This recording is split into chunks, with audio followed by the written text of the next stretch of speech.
Hi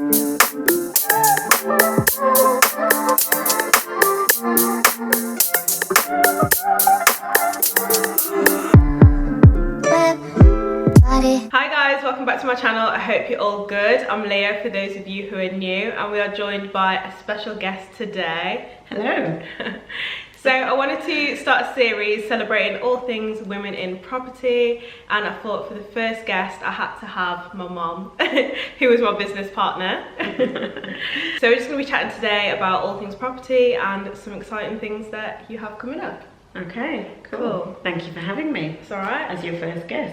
It's okay. I'm honoured to be on Leah's YouTube channel. You've been on before though. True. We did like a primer call way back. Yeah. So tell us a bit about yourself, a bit about your background. So my background, okay, so I am an accountant by profession, which I think a lot of people know.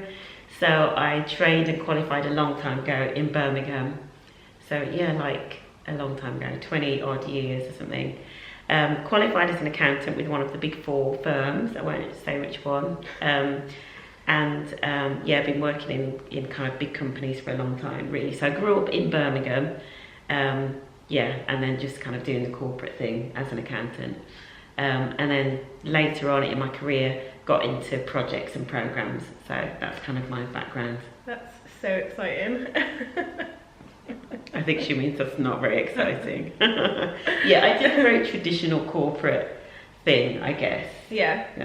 Yeah. So how old were you when you got into corporate life? So I actually joined EY. It's not a big secret really. So I joined EY when I was 18, so straight after A levels, because at the time they had like a fast track program to chartered. So I joined after A levels, so I didn't want to go to uni.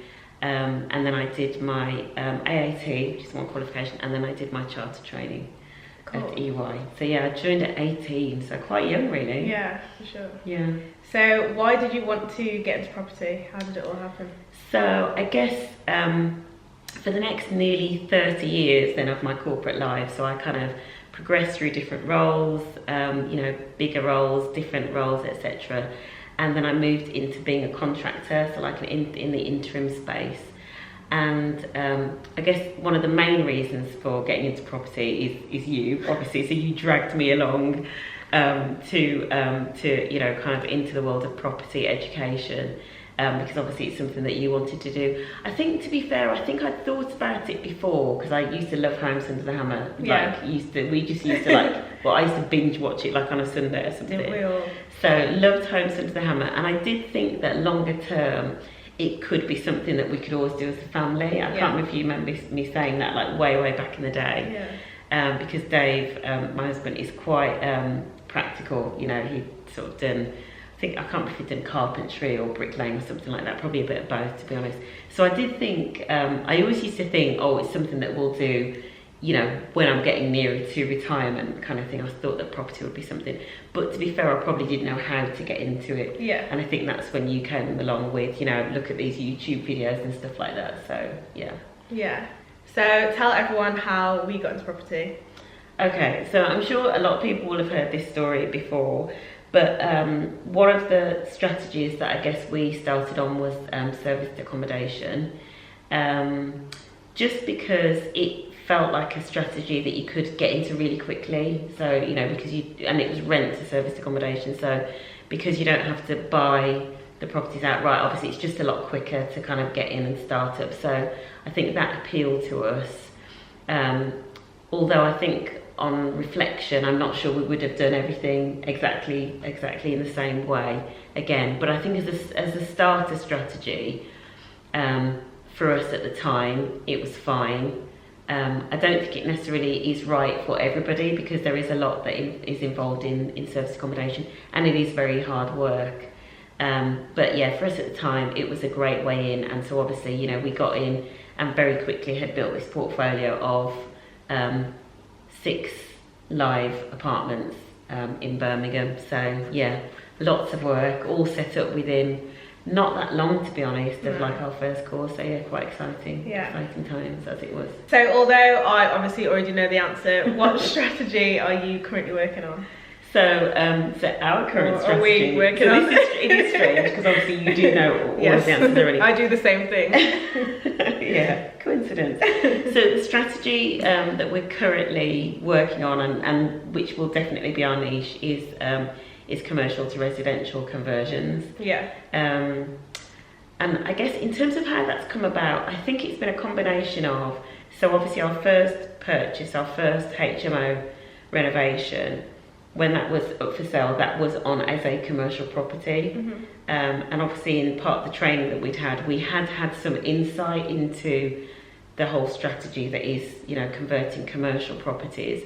So I think that probably gave us a flavour for it, because certainly when we made the offer for that house, I remember when I went along to the viewing and was told it was a commercial property, when I went along to the viewing and saw it as a terraced house, I just thought, even if we need to get planning permission, we'll easily get planning permission. And I think we'd gotten that confidence because of the training that we'd had around commercials. So I think that then is probably what gave us a kind of taster of that as a strategy. And then obviously then, for me, it was then reading some of the books. So there's that book by Mark Homer and Glenn, can't remember his surname, so you'll have to put it in the description. Yeah. But I think it's just called Commercial Property Conversions or something. Okay. Brilliant book. And I would say in terms of the deal that we're in now, which is quite a sizable commercial to residential conversion, I've taken so much from that book. Yeah. Like, you know, we have taken so much from that book in terms of how to go about the planning, you know, the layout, all of that. And there's other resources as well, you know, using things like floorplanner.com, which I got from like the Pegasus Property YouTube videos. All of that is so important in terms of these commercial property conversions. So yeah, love it as a strategy, absolutely love it.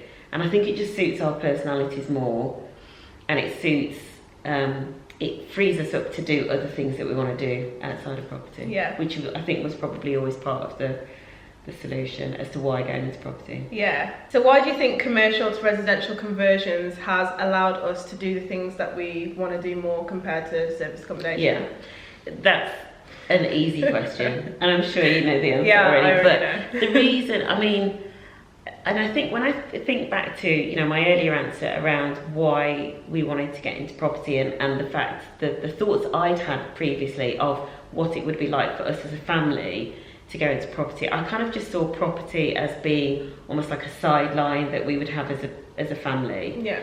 That would, you know, kind of like replace our, you know, employment income in those later years. Yeah. But we'd still have time to do other things. And I think when you do serviced accommodation, you, no matter how systemised you get it, because we are as systemised as it comes, so we are relatively hands-off, but still, because of the nature of the business, you can never be completely hands-off. I just dare anybody to say that they can be hands-off, because at the end of the day, ultimately, as the owner of that business, you're responsible for the health and safety of guests when they come into that property. If something happens to those guests, if there is an accident, if there is a fire, you know, or anything like that, you would be the one that would be going to jail, right? Yeah. So you have to know what is going on in that business. So I defy anybody to say that you can run SA in a way that is completely passive.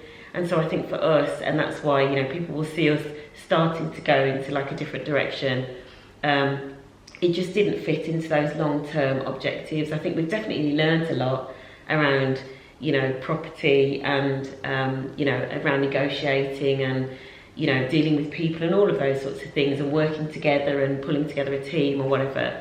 But in terms of as a strategy for the long term, it just doesn't fit into our lifestyle goals. Whereas with the commercial conversions and the nature of that as a property strategy, obviously they're bigger deals, so we'll be doing fewer of them, but it just won't suck up as much of our time. So that'll mean, you know, certainly for me, in like building other businesses like the retreats and the coaching business, and obviously I've got the book out and everything, it kind of just means that there is time to do that other stuff.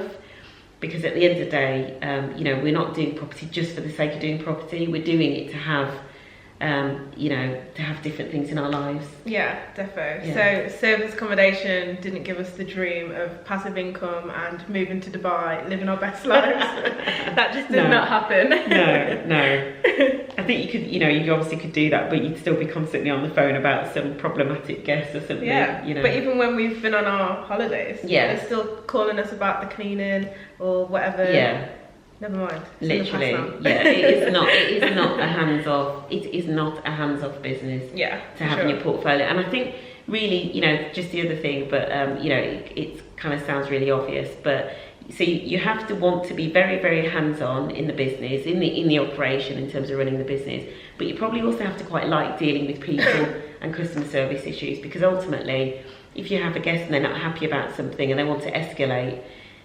Even when you have a property manager involved, and we do have somebody playing that role, but ultimately if there is a major issue, they're going to want to speak to you as the boss. Yeah. So, you know, it's always going to be like that. Yeah, for sure. Yeah. So tell us about some of the exciting things you have coming up. So you touched on the retreats before and your new book. So yes. Tell us about those. Yeah, so, and that's one of the nice things about getting into property, is because it's creating this income stream that, you know, once you put the work in, obviously you then get the returns, because obviously most of our investments now we're making to hold, so we actually want to build a portfolio.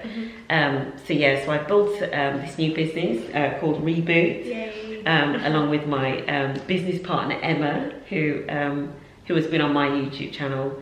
So Emma is like fantastic. So we've built this new business. So it's really geared towards you know, busy professionals, busy business owners who are probably stressed out, you know, want to kind of check in as to whether they're really happy with what they're doing. So we run retreats where they can kind of like come along and just really reevaluate, or just get some time out, think about things, think about life, think about what makes them happy. And we also run coaching as well. So, you know, if somebody does want to make some sort of big change in their life, or they just want to work through a few things, whether that be, you know, work, you know, making a living, change of job, you know, issues in, you know, relationships, or they're just not having enough time to have fun in life, then we do coaching as well. So we do like a 12-week coaching program that people can sign up to. Yes, the retreats and the coaching. And then the book, I guess I should have had a copy of the book, really. So the book is yeah, it's out now. So for me, so this book, it's called Smashing Stereotypes: How to Get Ahead When You're the Only blank in the room, and it's basically just based on my you know, my kind of corporate life, often being the only female, and often being the only black female, and sometimes just being the only person of colour in lots of rooms, boardrooms, etc. And in my years of corporate, what some of those challenges were, and how to overcome them, basically, and how somebody can get ahead, you know, so cool. In corporate life. Yeah, I'm excited to read it. I haven't read it yet, but I'm excited to see what you say. Leah ordered it from Amazon. So even my own daughter ordered it from Amazon, which was great. So Leah ordered it from Amazon, and the first thing she did was turn to the acknowledgements to make sure that her name was in there as a dedication, as a thank you. Yeah, so yeah, that's the book. Cute. Yeah. So going back to property, what have been some of your biggest challenges? That is a good one. Some of the biggest challenges, you know what? So here's the one thing. So the one thing I always say, and I said it during the last deal as well, you've got to have patience in property, and particularly around when you're buying. So in the, you know, when you're buying property, deals falling through. So yeah, the deals that we've had that have gotten away from us is very, very frustrating. Especially, you still talk about them now. I do. It's like the ones that got away. They're like the ones that are like on Dragon's Den. The ones that got away. That is quite challenging, because you put so much effort into it. I mean, thank goodness with the couple that we lost recently, thank goodness we didn't actually incur any fees or lose any money, but we could actually have lost money. And even the deal that we've got now, if that hadn't gone through, we were probably already in about £4,000 in fees.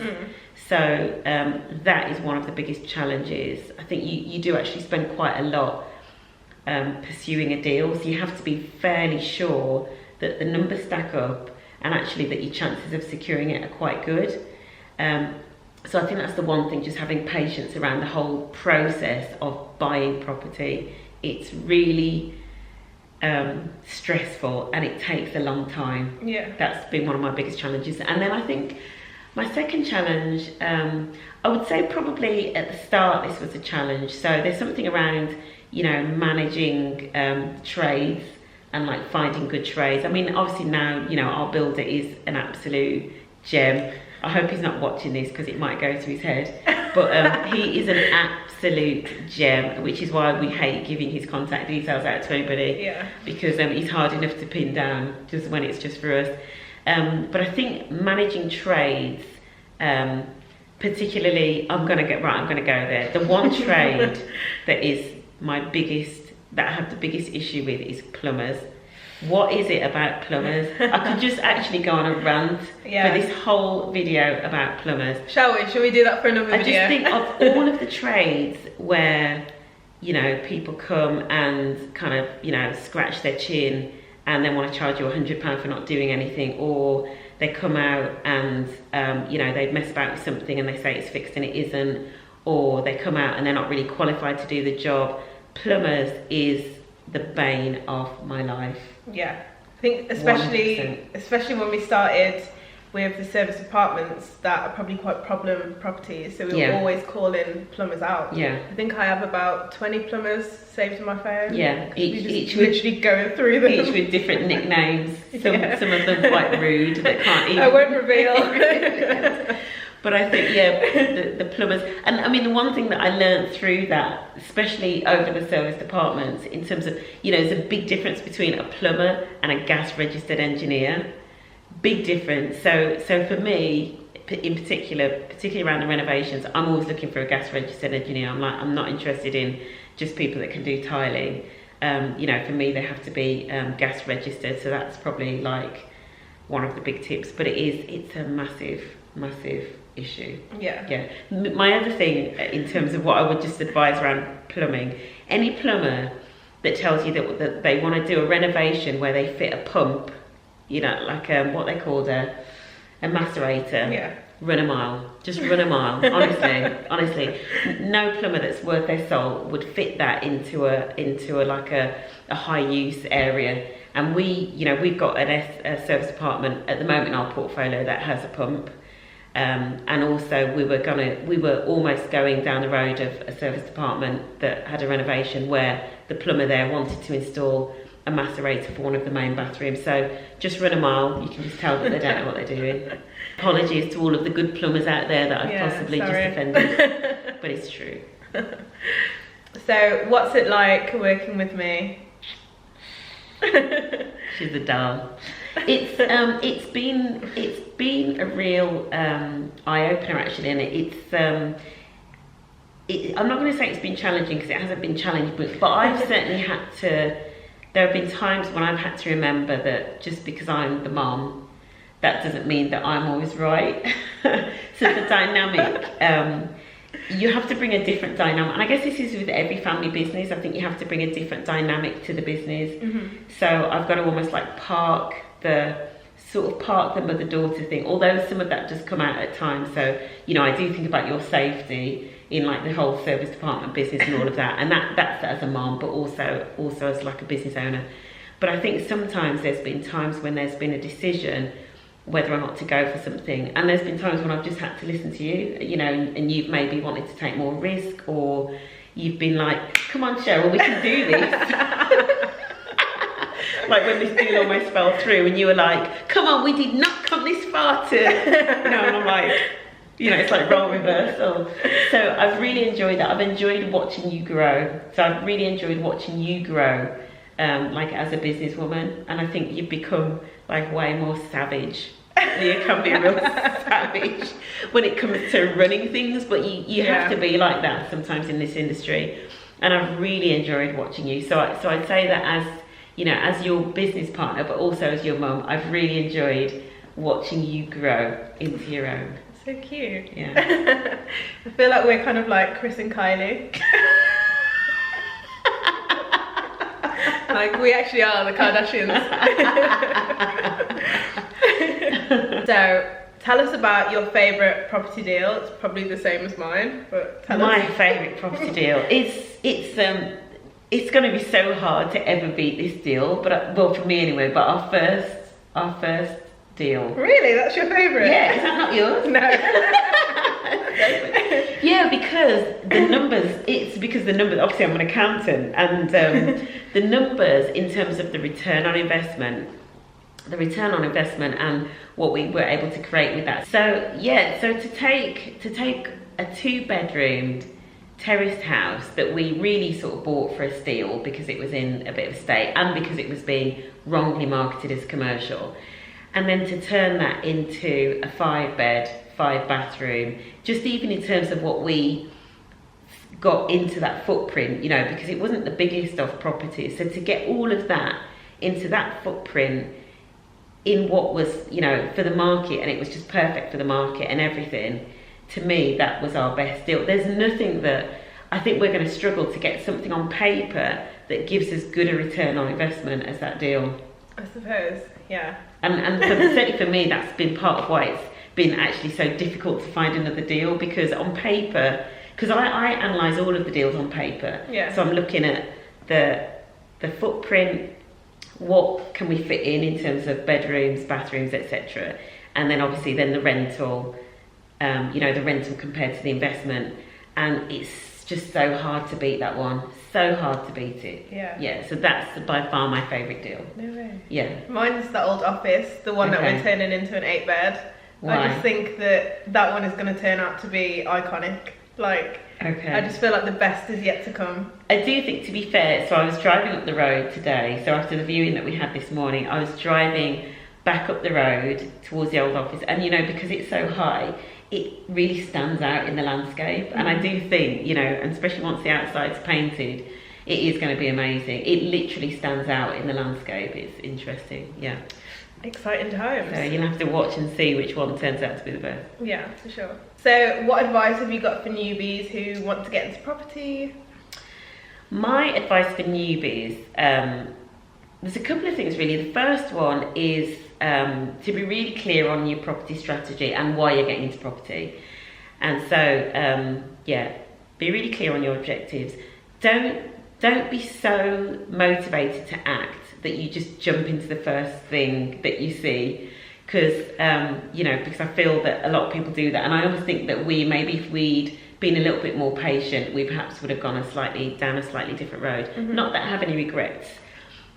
Because my other advice to newbies in property is still just to take action. Yeah. You know, because I think that's how you learn. So, you know, take some action, then get a little bit of learning, you know, so go on the courses, read the books, etc. You know, and I've obviously got like my favourite property books and everything, but I would say, you know, take some action, get some education, but don't jump so quickly that you kind of end up making, you know, big mistakes. Just kind of be quite measured, be sensible. It's big money at the end of the day, so don't throw it around willy-nilly. You know, don't be wasteful with it. Yeah, I guess it's like the decisions that you're making in terms of the properties that you take on, like it's not something to take lightly. Like you have to really think about it. And it's quite a serious thing. It is a serious thing, and that's part of the reason, you know, with service accommodation, and that's why we've really evaluated it, because in particular when I think about the health and safety aspects, and some of that comes from my corporate background, because I've worked in businesses where, you know, because of the nature of the work, you know, construction and energy companies, you know, there literally would be fatalities within the business. So I've seen what it looks like when you have risks like that in a business. And although it doesn't happen often, you know, in holiday rentals and service apartments, but accidents do happen. And I just started to really evaluate whether, you know, whether as a company we wanted to take those sorts of risks. So, you know, I do see that as a very high risk. Obviously, there is potential for a very high return, but it's a very high risk business. And for me, it didn't work. So I would say, yeah, for newbies, really evaluate the strategy properly. Don't just kind of jump in. Be aware of all of the risks. You know, there's all the stories about, you know, apartments being trashed and nightmare tenants and all of that. Go into it eyes wide open. Don't just see the good things and the pound signs and jump into it, you know, evaluate it properly. Yeah, because I think, to be fair, when we sort of started getting into it, I don't think people really spoke about the dramas that people had with SA. So we kind of probably went in thinking like, oh, they've only said good things. Yeah. So you probably didn't think about the bad Yeah, things. absolutely. Yeah, so yeah, definitely going eyes wide open, you know, looking at the areas as well. You know, I think the area is quite key. So service accommodation in, I think in fact I was having a conversation with one of our VAs today, and we were saying actually, so running service departments in cities is not the same as a holiday cottage in the Cotswolds. Yeah. You know what I mean? So an Airbnb in the Cotswolds is very different to, you know, apartments in the city where, you know, you've just got a load of people that want to book these apartments out and have parties. Yeah. And so actually a lot of what your property strategy ends up being, rather than, you know, how to systemize my essay and all of that, it ends up being, how do I stop these problematic guests from constantly booking out my apartment? Yeah, because nobody's trying to have a big house party in the Cotswolds, for sure. But in Birmingham city centre, that's where it's happening. So what are your thoughts on the property market? This is such a tricky one because of the whole Brexit malarkey. Brexit shambles. And obviously I sort of feel as though I'm going to say we've been a victim of that, because we are never victims, right? But, you know, when we had down valuation on that last property, and obviously the valuer mentioned Brexit, and I've been reading loads of stuff about it, because you have to be clued up on this, because when the lenders come out to do their valuations, I want to know what information they're taking into account. So something like Brexit is a biggie. And obviously we met somebody recently that said, you know, even in terms of large scale developments and construction, some people are seeing signs of recession in construction. So I think we would be naive not to recognise that there is potential for that in the next couple of years. But what does that mean for us in the property market? I guess what it means is, if you have got the money to buy, because it's going to be a buyer's market if it's a recession, so if you've got the money to buy, you should be able to get some good deals. So now probably isn't the time to be selling. But at the end of the day, you know, sometimes for circumstances people need to sell. So actually, from a property investor's perspective, it should be a good couple of years, because I think, you know, prices are going to be as low as they're going to be for a little while. And also actually rents are on the rise. So if you read that sort of information, so it's definitely a good time to buy and hold rather than for flipping. Cool. Yeah. And apart from me, who is key in your team? So I guess that differs depending on, because obviously we've got these two strategies for now at the moment. So in our service departments business, we couldn't run it obviously without our property managers and housekeepers, who are just amazing, who I would sort of say we've been with since day one. Obviously we did have a slight blip, a slight bump in the road at one part, but yeah, our property management company and housekeepers, we literally couldn't live without, and they are really the backbone of the operation. So they are obviously key in that as a strategy, and our virtual assistants, and our one virtual assistant in particular, who I know a lot of people have asked about, you know, our virtual assistant. The VA that we use across both our essays and our rentals, I have worked with personally for, it's probably coming up to nearly 8 years now. So I've worked with her in other projects and other businesses, and she is key. Yeah. So in terms of things like, you know, all of the paperwork around the tenants. So in terms of our HMOs, we manage them ourselves. They don't really take that much management, to be honest. But if you do it properly, you know, well, for us, if you do it in the way that we've done it, in terms of local to the area, you know, we know all of the trades, you know, we've got our builder plugged in, so when there are issues in the property, he can kind of look after them.